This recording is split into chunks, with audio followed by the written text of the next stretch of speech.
Effective immediately, your employment is terminated. The words hit me like a punch to the chest, stealing all the air from my lungs. Richard Hale sat across from me in the sterile conference room, his eyes fixed on the wall behind my head, refusing to meet my gaze.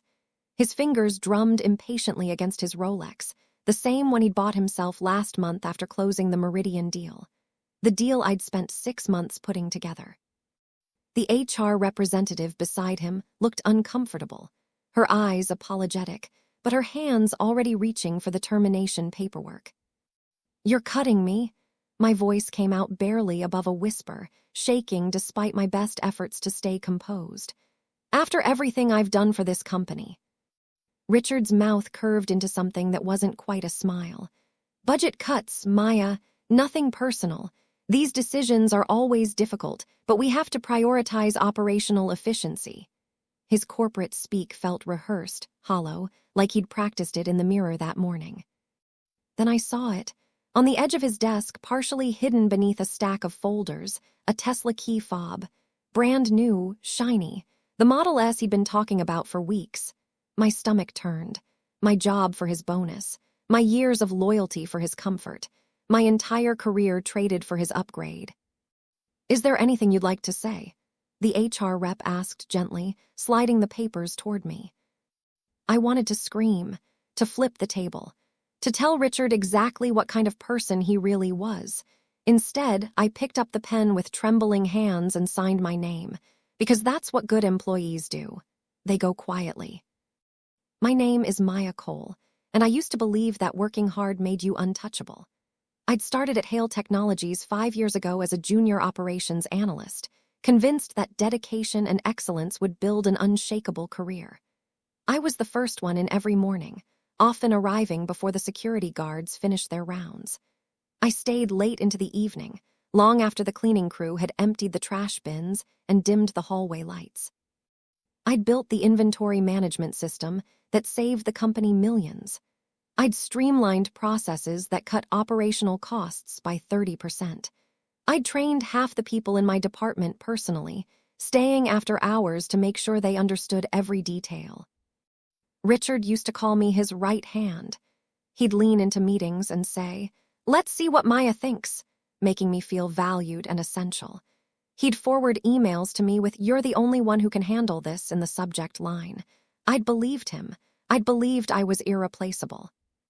Until the moment I became his scapegoat. Until corporate needed someone to blame for budget overruns that had nothing to do with my department. Until Richard decided his quarterly bonus mattered more than my livelihood. I thought loyalty earned loyalty. I'd been wrong. I replayed that HR meeting over and over during the sleepless nights that followed. Every word felt like a fresh slap. Operational efficiency. Strategic restructuring.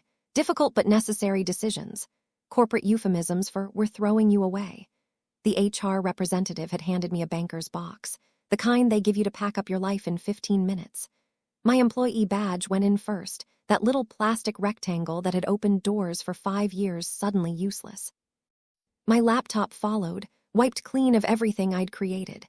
My coffee mug with "World's Best Operations Manager" printed on it, a gift from my team last Christmas. My dignity, somehow, also got stuffed into that cardboard box. Walking out through the main office was the worst part. Coworkers I'd mentored, laughed with, helped through tough projects, they all glanced up from their desks and immediately looked away. Nobody made eye contact. Nobody said goodbye. They were afraid, I realized. Afraid that acknowledging me might mark them as next. The betrayal cut deeper than Richard's termination speech because it came from everywhere at once. From the colleagues who pretended not to see me. From the company I'd bled for. From the system I'd believed would protect me if I just worked hard enough. Security walked me to my car. Protocol, they said, as if I might suddenly turn violent or steal company secrets, as if 5 years of exemplary service meant nothing the moment I became unemployed. The first week without a job felt like falling through empty air with no ground in sight. I woke up at 6:30 from habit, reached for my work laptop that wasn't there anymore, and felt the panic set in fresh each morning. The days stretched endlessly ahead, empty and purposeless. I sent out resumes to every company in the city, customizing each cover letter until the words blurred together into meaningless corporate poetry. Weeks turned into months. The rejections started coming. We've decided to pursue other candidates. Your qualifications are impressive, but we're looking for someone with a different skill set. The position has been filled. Each email felt like another door slamming shut. Bills piled up on my kitchen counter, rent, utilities, student loans that didn't care whether I was employed or not. My savings account dwindled with terrifying speed. I checked LinkedIn obsessively, torturing myself with updates from my former life. That's where I saw it. Richard's promotion announcement. The company headshot where he looked proud and professional. The caption underneath, "Thrilled to announce my promotion to senior vice president. Looking forward to leading with integrity and innovation." The comments section filled with congratulations. People I knew. People who'd watched me get fired. I threw my phone across the room, watching it bounce off the couch cushions. Then I cried. Not delicate tears, but ugly, gasping sobs that shook my entire body. I cried until I couldn't breathe, until my head pounded, until I had nothing left.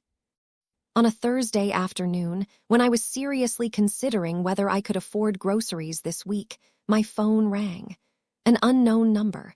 I almost didn't answer, expecting another robocall or debt collector. But something made me pick up. "Maya, it's Jenna.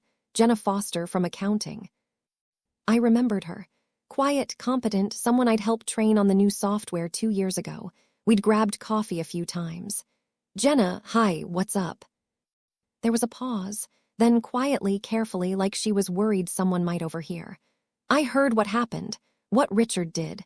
I just wanted to say you didn't deserve that." The kindness in her voice made my throat tight. "Thanks, that means a lot." Another pause.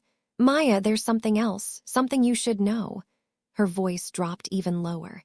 "His numbers don't add up. Richard's numbers. I've been working on the quarterly reports and he's been moving budgets around since last quarter. Things don't match. I think he covered up his own overspending by cutting your department." My hand tightened around the phone. "Are you sure?" "I'm sure. I have spreadsheets. I just thought you should know. What he did wasn't just wrong, it was fraud." After we hung up, I sat in my apartment as the sun set, watching shadows stretch across the walls. A thread of hope, thin and fragile, began to form. And underneath it, something harder. Something that tasted like fury and justice and careful, calculated planning. I couldn't afford to wait for perfect job offers anymore. I took freelance gigs, small, messy, underpaid projects that companies outsourced to save money. Website audits, process documentation, system optimization for startups that couldn't afford full-time staff. The work was beneath my skill level, but it paid bills. Barely. Each invoice I sent felt like a small rebellion. I wasn't working for Richard anymore. I wasn't building someone else's empire while they took credit. I was working for myself, on my own terms, building something that belonged to me. The freelance clients started referring me to others. My reputation grew quietly. I was good at what I did. I'd always been good, and word spread. I started a consulting practice. Nothing fancy. Just a simple website, a professional email address, and business cards printed at the local copy shop. Coal Operations Consulting, streamlining success. I pitched my services to mid-size companies that needed help but couldn't afford a full operations department. Some said no, but some said yes. And slowly, painfully, I started building a client base that didn't depend on anyone's charity or goodwill. Every deposit in my business account felt like proof. Proof that I hadn't been crazy. Proof that my skills were real. Proof that Richard had been wrong to throw me away like broken equipment. I worked harder than I'd ever worked at Hale Technologies, driven by something stronger than ambition. Driven by the need to prove, to myself, to the world, to Richard wherever he was spending his bonus money, that I was worth more than he'd valued me. Information has a way of traveling through corporate networks, especially when people feel guilty. Former colleagues started reaching out, casual messages. "How are you doing? We miss you around here." And sometimes, buried in the small talk, nuggets of information about how things were falling apart at Hale Technologies. "Richard's growth strategy isn't working," one former teammate told me over coffee at a neutral location far from the office. "He promised the board 15% growth. We're at -3. Deadlines are getting missed left and right. Nobody knows what they're doing anymore. Another contact, someone from the sales team, mentioned that 2 major clients had walked away after botched implementations. Everything you built kept things running smooth. Now it's chaos. Richard's blaming everyone except himself. I listened to these stories with a strange mix of satisfaction and sadness. Satisfaction because karma was starting to whisper Richard's name. Sadness because people I'd trained and mentored were suffering under his incompetent leadership. But mostly, I listened and filed the information away. Patience, I told myself. Just be patient. The tower he'd built on lies was starting to crack. I just had to wait for the right moment. The tech industry conference in Boston wasn't somewhere I could normally afford to attend. But one of my consulting clients had an extra pass and offered it to me. You should network, they said. Make connections. Your skills deserve a bigger stage. The conference center buzzed with hundreds of professionals, all dressed in business casual, all clutching coffee cups and scanning name badges. I felt out of place in my discount store blazer, but I moved through the crowd anyway, forcing myself to smile and introduce myself. That's where I met Lyle Raymond. He was standing near the refreshment table, scrolling through his phone with the distracted air of someone important who was barely present. His badge identified him as managing director at Raymond Capital Partners. I recognized the name. They were a major investment firm that funded tech companies. "Excuse me," I said, my consultant's smile firmly in place. "Are you here for the operations management panel?" He looked up, assessed me in half a second, and smiled. "I am Lyle Raymond. Maya Cole Operations Consulting." We ended up talking for 20 minutes over terrible conference coffee. I mentioned, casually, carefully, that I used to work in corporate operations, that I'd seen how poor management could destroy efficient systems, how cutting the wrong positions could collapse entire departments. "Give me an example," he said, suddenly interested. So I did. Without naming Hale Technologies directly, I described a hypothetical company that fired its operations lead to save money, only to watch productivity crater and clients leave. I explained how restructuring for short-term savings often destroyed long-term value. Lyle listened intently. "You used to work under Richard Hale, didn't you?" My heart stopped. "How did you know?" "I know Richard. We've done business." His expression was unreadable. He mentioned firing his operations manager, made it sound like a brilliant strategic move. He paused, studying my face. Sounds like there might be another side to that story. I met his gaze. There always is. He handed me his business card. "Call me next week. I might have something interesting to discuss." 2 weeks later, Lyle Raymond called me back. His voice was all business. "My firm is acquiring a struggling company. Mid-sized tech firm, great products, terrible operations. Everything's inefficient. They're bleeding money despite having solid revenue. We need someone to come in and clean up the mess. You'd have full authority to restructure as needed." "That sounds great," I said, already mentally calculating whether I could handle a project that size. "What's the company?" "Apex Solutions. They're Hale Technologies' main competitor." The world tilted. Apex Solutions. The company Richard had spent years trying to destroy. The competitor he obsessed over in every strategy meeting. The name he said with contempt and barely concealed fear. "Maya, you still there?" "I'm here." My voice came out steady despite my racing heart. "When do you need an answer?" "How about Monday? We're moving fast on this." I said yes before I could talk myself out of it. Yes to working for Richard's biggest competitor. Yes to having real power again. Yes to the possibility that maybe, just maybe, karma had a job opening with my name on it. Walking into Apex Solutions, headquarters felt surreal and terrifying and absolutely right. The building was smaller than Hale Technologies, but brighter. People smiled in the hallways. The energy felt different, stressed but not toxic, struggling but not broken. My new title was Director of Operations, not assistant, not manager, director. My decisions would shape outcomes. My plans would determine whether this company survived. The executive team met me with cautious hope. They knew they were drowning. They needed someone who could swim. The first week was chaos. I audited every system, every process, every inefficiency that had piled up like scar tissue over years of poor management. I worked 16-hour days, fueled by coffee and the burning need to prove myself. Not to them. To me. To the voice in my head that still whispered I wasn't good enough, wasn't worth keeping, wasn't irreplaceable. By the end of month 2, we'd streamlined inventory management and cut operational costs by 20%.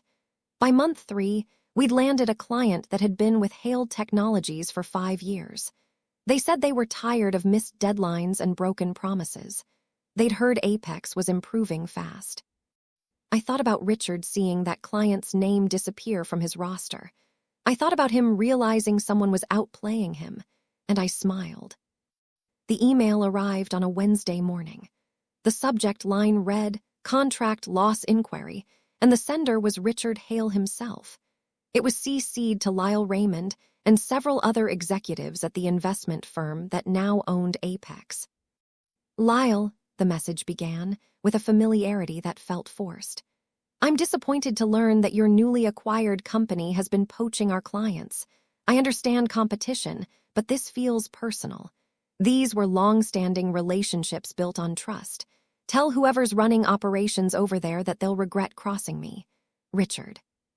My coffee mug stopped halfway to my mouth. He didn't know. He had no idea it was me. To him, I was still that disposable employee who disappeared quietly into unemployment. He couldn't conceive that I'd risen again, stronger and sharper, right under his nose. I forwarded the email to Lyle with a simple note. Should I respond? His reply came within minutes. "Absolutely. Professional but firm. Let's show him what real operations management looks like."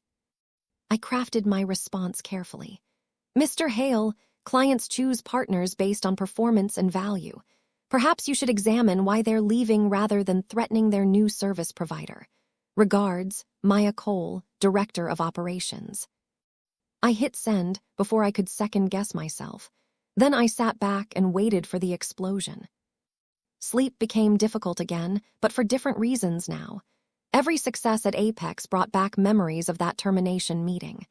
Richard's smirk, his Rolex, the casual cruelty in his voice as he destroyed my career to save his bonus. I'd wake at 3 in the morning, heart racing, replaying every moment. But something had changed. The fear was gone. That paralyzing terror that I might never work again, that I might have deserved what happened, that maybe Richard had been right to cut me, it had evaporated. In its place was something harder and clearer. Confidence. Real confidence, earned through survival and success. I'd learned that the best revenge wasn't dramatic confrontation or public humiliation. The best revenge was silent progress. Every client we won. Every system I optimized. Every day I proved that his biggest mistake wasn't firing me, it was underestimating what I'd do next. I was building something real while he scrambled to maintain the illusion of competence. My therapist, the one I'd started seeing after the termination, noticed the change. "You're different now," she said during one session. "Stronger, like you finally believe what I've been telling you, that your worth isn't determined by how others treat you." She was right. I'd stopped waiting for Richard to acknowledge what he'd done wrong. I'd stopped needing his apology or his validation. I was writing my own story now, and he was just a chapter I'd survived. The internal memo arrived in my inbox on a Friday afternoon with the subject line, "Confidential, Potential Partnership Opportunity." It was from Lyle Raymond's office, marked for senior leadership only. I opened it with my usual Friday afternoon exhaustion, expecting another strategic planning document. Then I saw the name, Hale Technologies. The memo explained that Raymond Capital Partners was considering a merger or acquisition of Hale Technologies. The company was struggling financially. Their growth projections had failed. Their stock price was dropping. They were seeking investment partners, possibly even a full buyout, to avoid bankruptcy. I read the document 3 times, my heart pounding harder with each pass. Richard's empire was collapsing. The company he'd sacrificed employees to save was imploding anyway. and the firm that now employed me was positioned to buy it. The memo concluded with a request. Leadership input needed on due diligence process. Maya Cole, please review their operational structure and provide assessment. I sat in my office as the sun set outside my window, the memo still glowing on my screen. Life had just offered me something I'd never dreamed of asking for. Not just revenge, justice. The chance to examine exactly how Richard had built his house of cards and to be part of the team that decided whether it deserved to stand. The due diligence process began with meetings. Lots of meetings. Raymond Capital Partners assembled teams to evaluate every aspect of Hale Technologies: finances, operations, human resources, technology infrastructure. As director of operations at their most successful portfolio company, I was invited to consult on operational efficiency analysis. The HR lead for the merger, a sharp woman named Patricia Chen, pulled me aside after one particularly long session. Maya, I need your honest assessment. You worked there before. You know how things actually function, not just what the reports say. What should we be looking for? This was the moment. I could be petty. I could let my anger guide my words, or I could be professional and let the facts speak for themselves. Review Richard Hale's performance reports closely, I said carefully. Cross-reference his stated accomplishments with actual department budgets and timelines. Look at employee turnover in operations after restructuring. Check whether cost savings he claimed actually materialized or just shifted problems elsewhere. Patricia made notes. Any specific concerns? His numbers are embellished. I can't prove fraud, but I'd recommend a thorough audit of his expense reports and project accounts.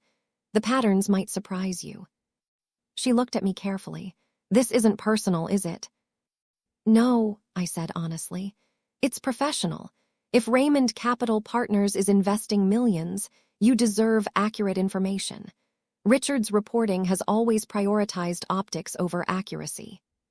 2 weeks later, the audit team was assembled, and I knew with certainty that Richard's carefully constructed facade was about to shatter. The audit moved quickly once it started.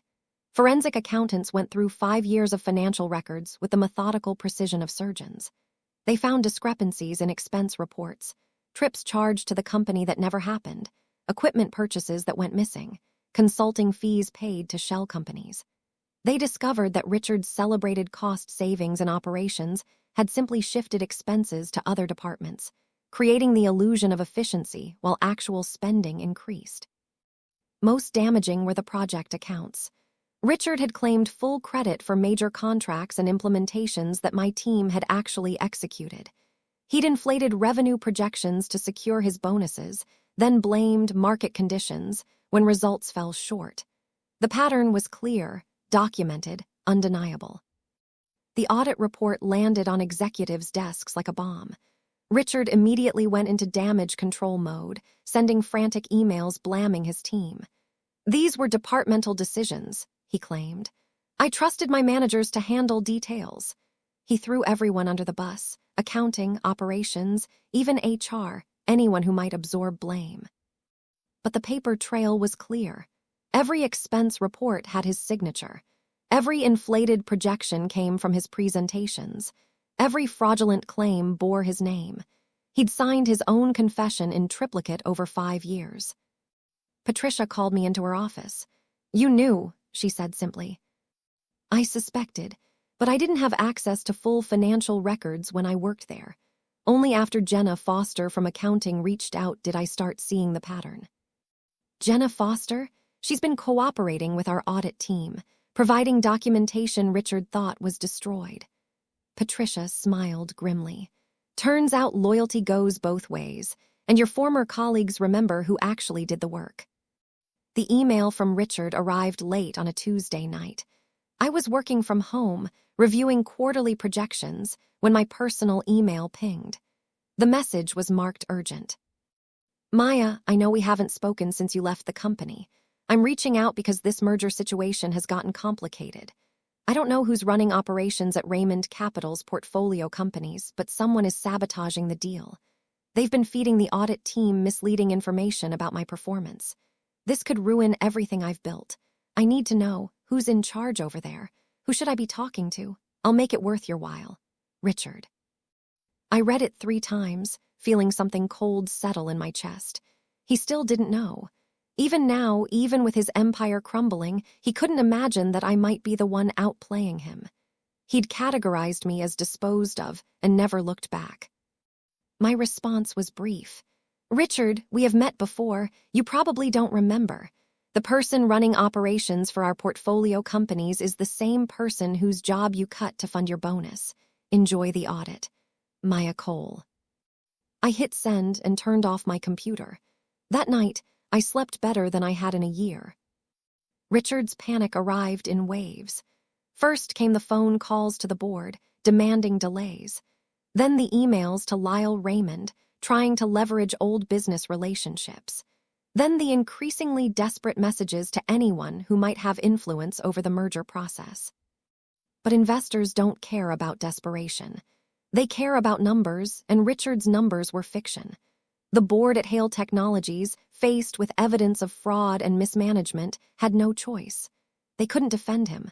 They couldn't protect him. They could only try to salvage what was left of the company's reputation. The merger continued on schedule. Raymond Capital Partners would acquire Hale Technologies' assets, absorb their client base, and restructure the entire operation. Redundant positions would be eliminated. New leadership would be installed. It was, as Richard had once told me, just business. Lyle Raymond called me into his office. The transition team needs someone to oversee the integration. Someone who knows both companies, understands operations, and won't be afraid to make difficult decisions. He paused. Someone who Richard Hale once considered disposable. Interested. Very, I said. Good, because you're going to be in the room when we inform him exactly which positions are redundant. The conference room at Hale Technologies felt both familiar and foreign. I'd sat through hundreds of meetings in this space, taking notes, implementing strategies, building systems that kept everything running. Now I sat at the head of the table, holding the folder that would determine Richard's fate. When he walked in, his face went from confident to confused to horrified in the space of 3 seconds. Maya, the name came out strangled. What are you doing here? Good morning, Mr. Hale. My voice was professional, neutral, utterly calm. Please take a seat. We need to review your position's redundancy structure and discuss the transition timeline. He stood frozen in the doorway, his expensive suit suddenly looking too big for his frame. You're part of the acquisition team. Director of Operations for Raymond Capital Partners portfolio companies. Now please sit. We have a lot to cover. He sank into a chair like his legs had stopped working. Around the table, other executives avoided his eyes. Everyone knew what this meeting meant. Everyone understood the irony. I opened the folder and began the presentation I'd prepared. Professional, thorough, devastating, just business. The audit findings were displayed on the large screen. Every fraudulent expense, every inflated projection, every piece of credit stolen from the people who'd actually done the work. The evidence was overwhelming, undeniable, damning. Richard stammered through explanations that convinced no one. It was corporate pressure. Maya, you understand how this works. The board demands growth. They don't care how you achieve it. I was doing what I had to do to keep the company competitive. I looked at him directly for the first time since the meeting began. You told me budget cuts were necessary, that my termination was about operational efficiency. You said it was nothing personal. It wasn't. You fired me to hide your own failures. You eliminated my position to free up budget for your bonus. You blamed me for problems you created. My voice never rose, never broke. You called it business then. Let's keep it business now. The room was silent except for the hum of the projector and the air conditioning. Other executives studied their papers, the table, anything except Richard's face as reality finally crashed through his denials. The board has reviewed these findings, Patricia announced, her voice formal. Given the evidence of misconduct, your employment will be terminated effective immediately. HR will collect your credentials and company property. Richard turned to me, something desperate in his eyes. "Maya, you could stop this. You could tell them." "Tell them what?" I asked quietly. "That you're actually competent, that these documents are wrong, that you deserve another chance." I shook my head. "I'm afraid the evidence speaks for itself." The audit report remained on the screen as we moved through the termination procedures. Each slide felt like justice in PowerPoint form. Inflated budgets, falsified expense logs, unethical payouts disguised as consulting fees, bonuses paid for achievements that never happened, credit stolen from employees who'd actually done the work. The numbers told a story Richard couldn't deny. He'd built an empire on lies, and now those lies were displayed in high definition for everyone to see. The boardroom, which had once applauded his presentations and approved his bonuses, now watched in silence as his professional reputation disintegrated. "Mr. Hale," Patricia said, "if you'll come with me, we'll process your exit paperwork." He stood slowly, like a man walking to his execution. As he passed my chair, he stopped. "I thought you were weak," he said quietly. "That's why I cut you. You were too nice, too honest, too concerned with doing things the right way. I thought those were weaknesses." "They weren't," I replied. "They were strengths you couldn't recognize because you'd never possessed them." He nodded once, then followed Patricia out of the room. The door closed behind them with a soft click that sounded, to me, like the final period at the end of a very long sentence. 2 hours later, HR called Richard into a different conference room, the one they used for terminations. I'd sat in that same room a year ago, signing my own dismissal papers. Now I watched through the glass wall as he experienced the same ritual, the folder of documents, the explanation of benefits he'd no longer receive, the request for his badge, his laptop, his company phone. "Mr. Hale, we'll need your building access credentials and any company assets in your possession." He looked toward where I stood watching, our eyes meeting through the glass. I nodded once, professional, detached, giving him the same cold courtesy he'd given me. He'd once said I was too emotional, that I took things too personally. That business required a certain ruthlessness I didn't possess. Now I was ice, and he was the one coming apart at the seams. Security escorted him through the building to collect his personal items. Employees watched from their desks, some with satisfaction, some with pity, all with the same careful neutrality I'd seen on their faces when I'd been walked out. The parallels were intentional. Karma, I'd learned, had a sense of poetry. The severance paperwork landed on my desk the following morning. As director of operations overseeing the transition, I had final approval authority on termination packages. Richard's file was thick: 5 years of employment, complex benefit calculations, legal considerations around the fraud investigation. I read through every page slowly. His base salary, his bonus structure, his stock options that were now worthless, the non-compete clause that would prevent him from working in the industry for 2 years, the settlement offer that waived his right to sue in exchange for 12 weeks of severance pay. It was far less generous than what I'd received, but then I hadn't been terminated for fraud. My hand was steady as I signed the approval form. No trembling, no hesitation, just my signature, clear and confident, next to the word approved. I'd built this moment over a year of hard work, strategic planning, and refusing to let bitterness turn me into something as small as Richard had become. The irony tasted sweet, but not as sweet as I'd imagined.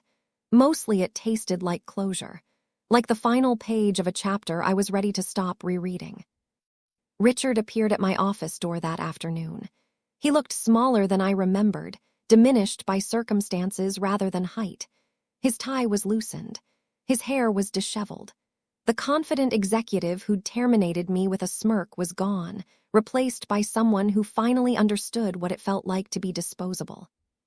"You could have stopped this," he said, his voice quiet and defeated. "You had the power. You could have told them to give me another chance." I set down my pen and looked at him fully, really looked at him for the first time since that termination meeting. "Why would I do that?" "Because you're better than me. Because you're the person who does the right thing even when it's hard." "The right thing," I repeated slowly. is holding people accountable for their choices. You chose to lie, to steal credit, to fire people to cover your mistakes. Those were your decisions. I slid the signed severance papers across my desk toward him. Nothing personal, Richard, just business. His face went pale as he recognized his own words, returned to him a year later. He picked up the papers with shaking hands and walked out of my office without another word.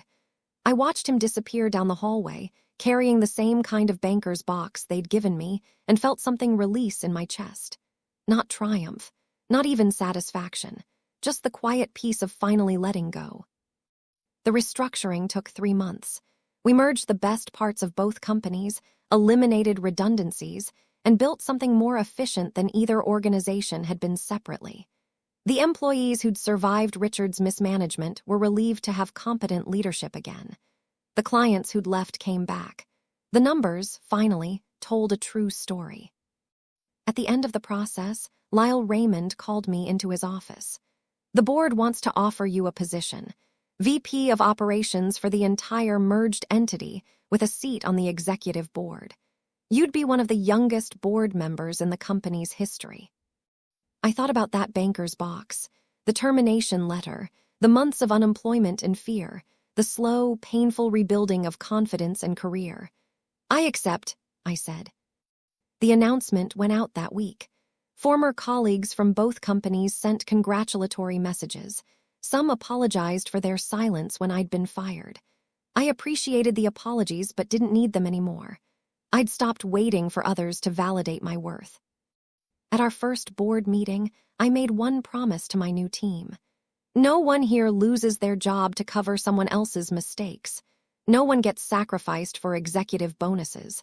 We succeed together or we fail together, but we do it honestly. The room applauded, and I knew, finally, that I'd done more than survive Richard's betrayal. I'd transformed it into something purposeful. A year after signing Richard's severance papers, I walked past his old office. It was mine now, renovated and reorganized, the traces of his occupancy completely erased. My name was on the door.